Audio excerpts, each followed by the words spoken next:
আসসালামু আলাইকুম।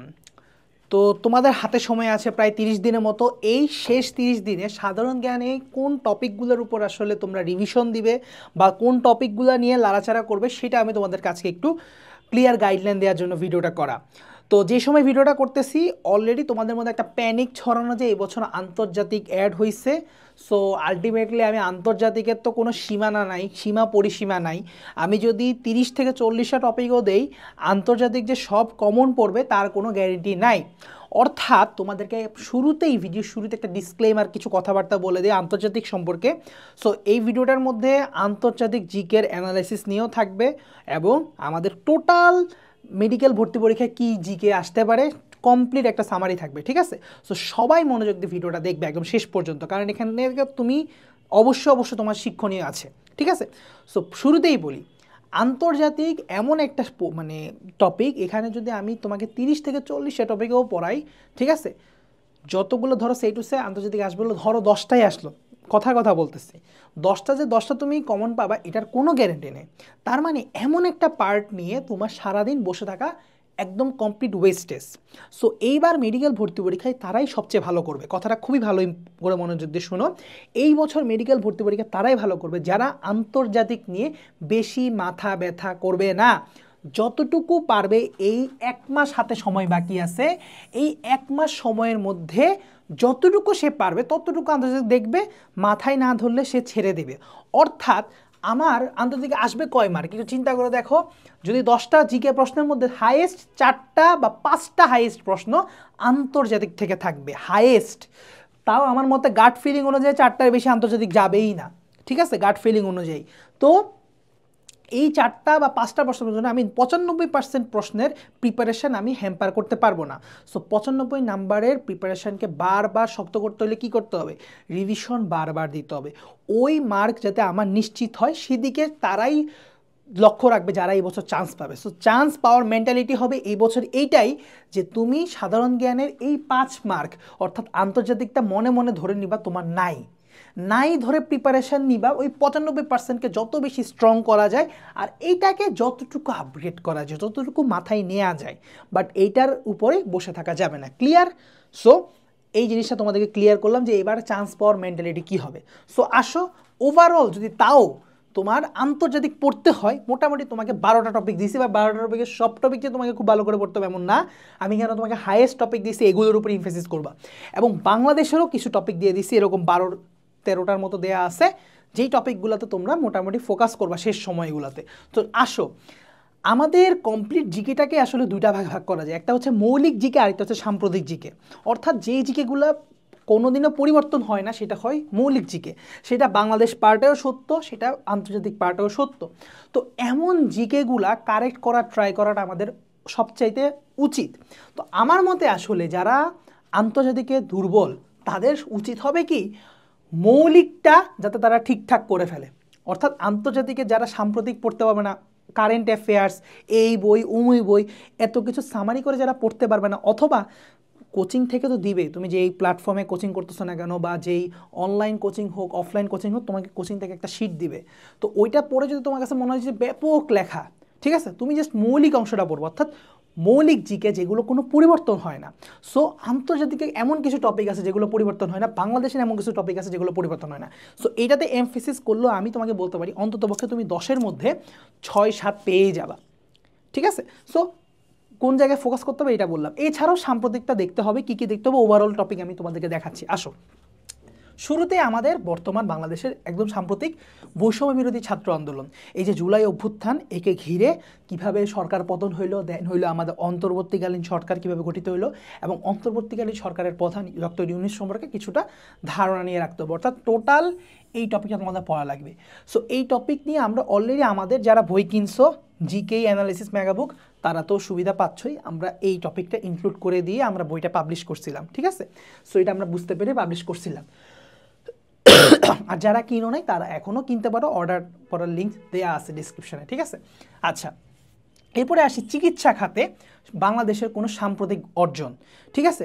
যেমন এটা প্রিভিয়াস অর্জনকে ইনক্লুড করতে পারে, যেমন ওটস স্যালাইন আবিষ্কার কিন্তু বাংলাদেশের ইউনিক আবিষ্কার, কালাজ্বর নির্মূলে প্রথম দেশ বাংলাদেশ, কিংবা জরায়ুর টিকা যে এখন বর্তমানে বাংলাদেশে দিচ্ছে, এই সকল কর্মসূচি নিয়ে একটু ডিটেলস জানতে হবে। অর্থাৎ চিকিৎসা খাতে কী চলতেছে এটা তোমাদের জানতে হবে। তো ডাক্তাররা যখন সাধারণ জ্ঞানে প্রশ্ন করবে তারা এখান থেকে প্রশ্ন করার সম্ভাবনাটা বেশি। ক্লিয়ার? সো আমরা খুব দুইটা মোস্ট ইম্পর্টেন্ট সাম্প্রতিক অংশ পড়ে ফেলছি। সো বাংলাদেশ থেকে যদি সাম্প্রতিক কিছু আসতে হয় আমার মতে এই দুইটা সিলেক্টিভ জায়গা থেকে আসার সম্ভাবনা সবচাইতেই বেশি। ক্লিয়ার? বাদ বাকি সব কিছু হচ্ছে মৌলিক জিকের অংশ বাংলাদেশের, যেমন প্রাচীন বাংলার ইতিহাস। তোমরা অনেকে ফেনাতুরে বলছো পড়তে পড়তে ভাইয়া এখন কি এগুলো আসবে না? আসবে ভাইয়া, হয়তো এখন 1 মার্ক আসবে, ঠিক আছে? 1 মার্কের জন্য এখন বড় বড় সাধারণ জ্ঞানে বইগুলো পড়লে হবে না। সো আমাদের কিউএনএ মেডিকেল অ্যানালাইসিস মেগাবুকে আমরা কি করছি 180 পেজের মধ্যে বাংলাদেশের এই মৌলিক সাম্প্রতিক মিলাই জাস্ট এই অংশটা করেছি। সো কেউ যদি এই শেষ মুহূর্তেও ইবুকও যদি পারচেস করতে চাও, এটা অর্ডার করার লিঙ্কটা দেওয়া থাকবে ডিসক্রিপশনে, ঠিক আছে? সো ওই অনুযায়ী তোমরা অর্ডার করতে পারো ডকুমারি থেকে। তো আমরা এই কাজটা করছি। এছাড়াও তোমাদের যদি যে অনলাইন কোচিং বা প্ল্যাটফর্মে পড়ে থাকো তারা যদি এই কাজটা করে থাকে, তুমি জাস্ট ইন শর্টে প্রাচীন বাংলার ইতিহাসে যতটুকু না পড়লেই না ততটুকু অংশ পড়লা। তারপরে বাংলাদেশের বিষয়াবলী, বিশেষ করে জাতীয় বিষয়াবলী, মানে জাতীয় পাখি কি, জাতীয় ফুল কি, এই ধরনের জিনিসপত্র। তারপর বাংলাদেশের পরিচিতি, ওভারঅল পরিচিতি, বাংলাদেশের প্রথম শেষ, ক্ষুদ্রতম বৃহত্তম উচ্চতম দীর্ঘতম, এগুলো জানতে হবে। এখন যেহেতু আন্তর্জাতিক জিকে অ্যাড হয়েছে, আন্তর্জাতিকের ক্ষেত্রেও সেম জিনিসটা করতে হবে, যে পৃথিবীর প্রথম প্রেসিডেন্ট কে, বা পৃথিবীর প্রথম কে, প্রথম শেষ, ক্ষুদ্রতম বৃহত্তম উচ্চতম, যেমন উচ্চতম পর্বত শৃঙ্গ কোনটা পুরা পৃথিবীর।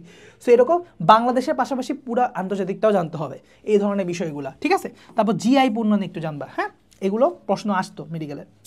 তারপরে সংবিধান, আইন বিভাগ, বিচার বিভাগ, এগুলো থেকে বিসিএসের প্রশ্ন হয়, মেডিকেলও এক প্রশ্ন হয় না যে এমন না। অ্যাব্রিভিয়েশন প্রতি বছরই মেডিকেল ভর্তি পরীক্ষায় একটা না একটা অ্যাব্রিভিয়েশন দিয়ে দেয়। যেমন আমাদের বেলায় কি অ্যাব্রিভিয়েশন দিয়েছিল, লেজারের পূর্ণরূপ লিখতে দিয়েছিল, ঠিক আছে? লেজারের পূর্ণরূপ মানে এমসিকিউতে আসছিল আর কি। তো ঠিক আছে, এইটা আসার মতো একটা জায়গা। তারপরে বিশ্বাঙ্গনে বাংলাদেশ, এইটা থেকে ভাই প্রশ্ন আসার সম্ভাবনা অত্যন্ত বেশি, যে বাংলাদেশ কোন বিশ্ব আন্তর্জাতিক সংস্থার কততম সদস্য, কবে সদস্যপদ লাভ করছে, ঠিক আছে? এবং বাংলাদেশের রোল কি ওই জায়গায়, কিংবা ওই আন্তর্জাতিক সংস্থা বাংলাদেশের কোনো কিছুকে কোনো স্বীকৃতি দিল কিনা, যেমন সুন্দরবনকে ওয়ার্ল্ড হেরিটেজ স্বীকৃতি দেওয়া, তারপর আমাদের শহীদ দিবসকে 21শে ফেব্রুয়ারিকে আন্তর্জাতিক মাতৃভাষা দিবস হিসেবে স্বীকৃতি দেওয়া, এই ধরনের তথ্যগুলো পড়তেই হবে। অর্থাৎ এখানে আমি 3 স্টার টপিক যদি হয়, 1 হচ্ছে অ্যাব্রিভিয়েশন, 2 হচ্ছে আমার বিশ্বাঙ্গনে বাংলাদেশ, তারপর এইটা।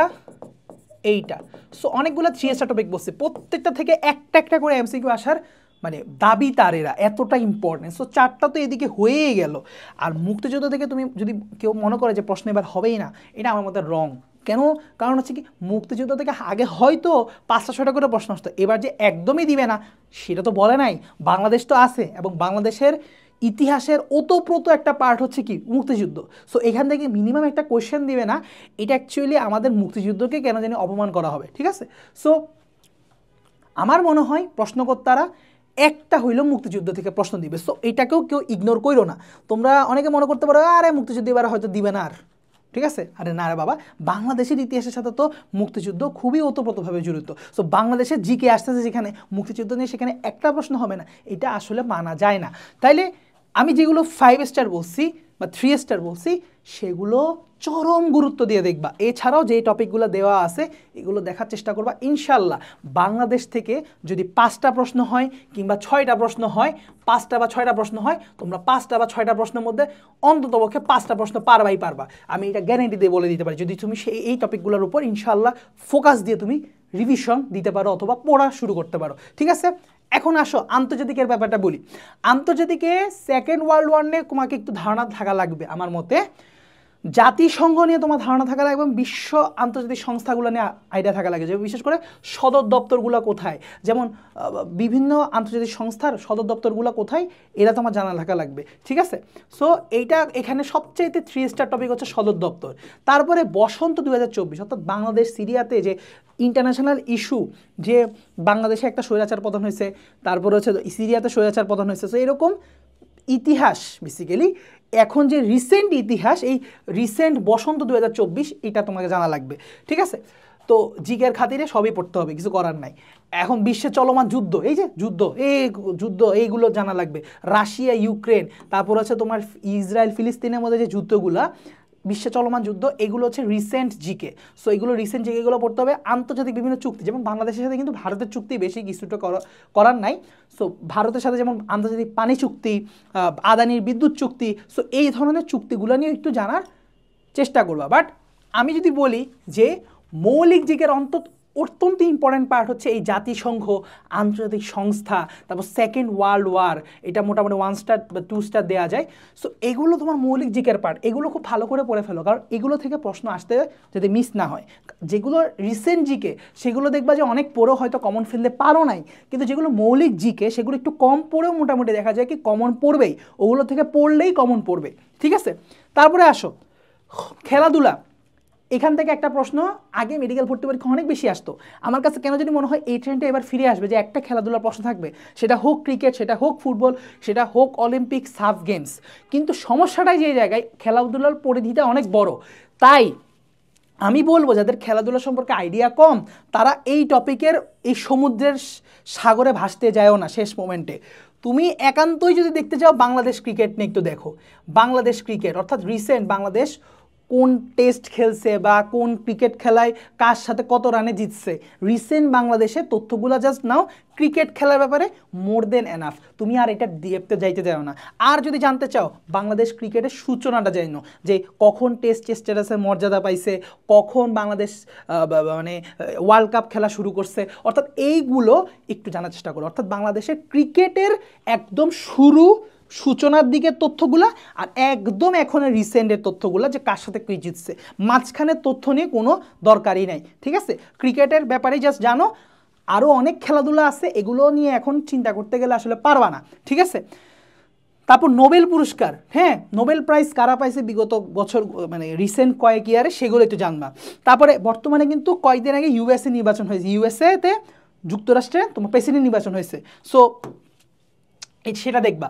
তারপর হচ্ছে তোমার বর্তমান বাংলাদেশে ভারত বাংলাদেশ পাকিস্তানের সম্পর্ক কীরকম, এই জুলাই অভ্যুত্থানের পরে সম্পর্কটা এখন কীরকম একটু জানতে পারো। বাট এখান থেকে আসলে মানে আমি জাস্ট একটু জানার জন্য বলছি, মানে হচ্ছে জানতে পারলে ভালো, বাট এইটাকে আমি আলাদা করে টপিক ইনক্লুড করব না। এই যে এখানে কিছু ইম্পর্টেন্ট মৌলিক জিকে আছে আন্তর্জাতিকের, গুরুত্বপূর্ণ রাজধানী, শহর, মুদ্রার নাম, অন্ততপক্ষে 100টা দেশে জানা থাকাটা জরুরি। তারপরে বৈশ্বিক দিবসসমূহ অত্যন্ত ইম্পর্টেন্ট, যেমন সেটা হচ্ছে বিশ্ব অটিজম দিবস কবে, তারপর যেমন বিশ্ব এইডস দিবস কবে। সো এই যে বিশ্ব দিবস, এগুলো হচ্ছে খুবই ইম্পর্টেন্ট। এগুলো কিন্তু বাংলাদেশের ক্ষেত্রেও সত্য, যে বাংলাদেশের দিবসগুলো একটু মনে রাখবা। বাংলাদেশে যেমন স্বাধীনতা দিবস, বিজয় দিবস, সো এই ধরনের দিবসগুলোও, বা নারী দিবস কবে, তারপর বিশ্ব নারী দিবসও আবার আছে এখানে। সো এই ধরনের তথ্যগুলো, দিবসসমূহ, এটা কিন্তু খুবই ইম্পর্টেন্ট, জিকের খুবই ইম্পর্টেন্ট পার্ট। তুমি আর কিছু দেখো না দেখো, দিবসসমূহ অবশ্যই দেখা আমার মনে হয় দরকার। এবং বিভিন্ন দেশের গোয়েন্দা সংস্থা এবং বিমান বাহিনীর নাম, এগুলো প্রত্যেকটা মানে নিয়োগ পরীক্ষা থেকে শুরু করে সব জায়গায় কেন জানি আসে, ঠিক একটু দেখা লাগবে। হ্যাঁ, তো আমি যদি একদম সিলেক্টিভ করে বলি যে সবচাইতে 3 স্টার টপিক কোনগুলো, এটা 2 স্টার দিলাম, এটাকে 3 স্টার দিলাম, তারপরে এটাকেও 3 স্টার দিলাম। পুরস্কার আসবে কি, এটাকে 1 স্টার দেওয়া যায়, পুরস্কারও ইম্পর্টেন্ট, মানে ভালোই ইম্পর্টেন্ট, বাট এত কিছু পড়ে তো আসলে কুলাইতে পারবা না, সমস্যা হচ্ছে এই জায়গায়। আবার বসন্ত, চলমান যুদ্ধ, এগুলো কিন্তু অনেক ইম্পর্টেন্ট, বাট আমি কেন দেখাচ্ছি না, কারণ রিসেন্ট তো মানে সব দাগালে তো দাগানো সবই হয়ে যাচ্ছে। ঠিক আছে, সো আলটিমেটলি তোমাকে কয়টা টপিক দিলাম দেখো তো, এখানে 1টা 2টা 3টা 4টা 5টা 6টা 7টা 8টা আর এখানে হচ্ছে 12টা, মানে 20টা টপিক, অর্থাৎ টোটাল 20টা টপিক তোমাকে দিচ্ছি ভাইয়া। হ্যাঁ, তোমার কাছে মনে হয়তো ভাইয়া অনেক টপিক তো দিয়ে দিলেন, এখন আসলে কিছু করার নেই, আন্তর্জাতিক অ্যাড হওয়ার কারণেই সমস্যাটা হয়ে গেছে ভাইয়া। দেখো, আন্তর্জাতিক প্রতিদিন অল্প অল্প করে পড়ো যতটুকু পর্যন্ত সম্ভব, কিন্তু একটা কথা তোমাদেরকে আমি বলে দিতে চাই, avoid live classes right now. অনেক প্ল্যাটফর্ম, অনলাইন প্ল্যাটফর্ম নিজেদের ফেম বাড়ানোর জন্য একটা জিনিস চেষ্টা করবে, যে এখন আন্তর্জাতিক জিকের লাইভ ক্লাস নিব আমরা। বাবা, লাইভ ক্লাস 3 ঘন্টা ধরে লাইভ ক্লাস করা, 2 ঘন্টা ধরে লাইভ ক্লাস করা এখন তোমার সময় আছে? নাই। তুমি জাস্ট টপিকটা জেনে নাও যে কী কী টপিকের পড়াচ্ছে বা কী কী টপিক পড়লে আমার হয়ে যাচ্ছে, ওই টপিকগুলো নিজে একটা বই থেকে পড়া শুরু করো, ঠিক আছে? সো আন্তর্জাতিক কোন বই থেকে পড়তে পারো সেটা সাজেশন হয়তো অনেকে চাওয়া। সো আমার মতে তোমার আন্তর্জাতিক MP3 আন্তর্জাতিক, ঠিক আছে, আন্তর্জাতিক অংশটা কিনে নিতে পারো। সেখানে তুমি প্রায় মৌলিক জিজ্ঞেস কোনো কিচ্ছু বাদ পড়বে না, আমি যা বলছি সেগুলো পাবাই। সব পড়তে যাও না, যেই টপিকগুলোতে বলছি ইমফেসিস করতে বলছি শুধুমাত্র সেই টপিকগুলাই ওই MP3 থেকে পড়তে যাও, ঠিক আছে? এইটা হচ্ছে ঘটনা। আর বাংলাদেশ টপিক তো আছেই, তো বাংলাদেশ টপিকে তোমরা অলরেডি যে জিকে বই পড়তেছো সেই জিকে বই পড়ো, ওইটাতে স্টিক থাকো, কোনো সমস্যা নাই। আর সাম্প্রতিক জানার জন্য তোমার কারেন্ট অ্যাফেয়ার্স দেখা লাগবে আর কি, এটার সাথে কারেন্ট অ্যাফেয়ার্স, অথবা কারেন্ট অ্যাফেয়ার্স না দেখলে সমস্যা নাই, যদি তোমার কোচিংয়ের কোনো শিট থাকে, কোচিংয়ের শিটগুলোও এনাফ, কারণ কোচিংয়ের শিটগুলো সেই কারেন্ট অ্যাফেয়ার্স থেকে নিয়ে তারা আরও কাটসাট করে সুন্দরভাবে বানিয়ে দেয়। সো তুমি যদি কোনো অফলাইন কোচিং সেন্টারে থাকো, অফলাইন কোচিং সেন্টারের শিটগুলো বেটার হয় মোর দেন অনলাইন, এটাই ট্রুথ কথা। কারণ হচ্ছে ওদের মানে পিপলটা মাস বেশি, সো বেশি মানুষ কাজ করে এই সাধারণ জ্ঞান অংশে, সো তারা একটু বেটার গুছাই ফেলতে পারে কম টাইমের মধ্যে। তো সেখান থেকে তুমি তোমার বন্ধু যদি অফলাইনে কোথাও ভর্তি হয়ে থাকে তার থেকে শিট টিট নিয়ে কালেক্ট করে পড়ে ফেলাও, ঠিক আছে? মোট কথা হচ্ছে এইটাই। তো এই ছিল আমার পক্ষ থেকে সাজেশান, আমার পক্ষ থেকে তোমাদের প্রতি সাহায্য, আমার পক্ষে যতটুকু সম্ভব হয়েছে তোমাদেরকে শেষ মোমেন্টে গাইড করার আমি করে গেলাম। সো আশা করি তোমাদের উপকার হবে। ভাইয়ার জন্য দোয়া রাখো, তোমাদের জন্য দোয়া রাখতেছি। যারা সঠিকভাবে পরিশ্রম করবা ইনশাল্লাহ তাদেরকে যাতে আল্লাহ না ঠেকাই, আমি এইটাই দোয়া করি। এবং এই বছর সঠিকভাবে পরিশ্রম করার একটা মূল মন্ত্র এটাই হবে যে তুমি যদি 5 মার্কের লোভ ছাড়তে পারো, আন্তর্জাতিকের লোভটা ছেড়ে বাকি 95% রিভিশনটা বেশি ভালোভাবে কমপ্লিট করতে পারো, সেটাই হবে তোমার এই বছরের মাস্টার স্ট্রোক। তোমাকে যেহেতু এই বছর হুট করে পরিবর্তনশীল আন্তর্জাতিক, সেই 5 মার্ক নিয়ে বেশি লাফালাফি করো না, সারাদিন এটা নিয়ে পড়ে থাকো না, বেশি সময় নষ্ট করা যাবে না। 95 মার্কের রিভিশন যাতে কোনোভাবেই হ্যাম্পার্ড না হয়। সো আজকের জন্য এতটুকুই, বিদায় নিচ্ছি। পরবর্তী আবার কোনো একটা গাইডলাইন ভিডিওতে তোমাদের সাথে হয়তো দেখা হবে। আল্লাহ হাফেজ।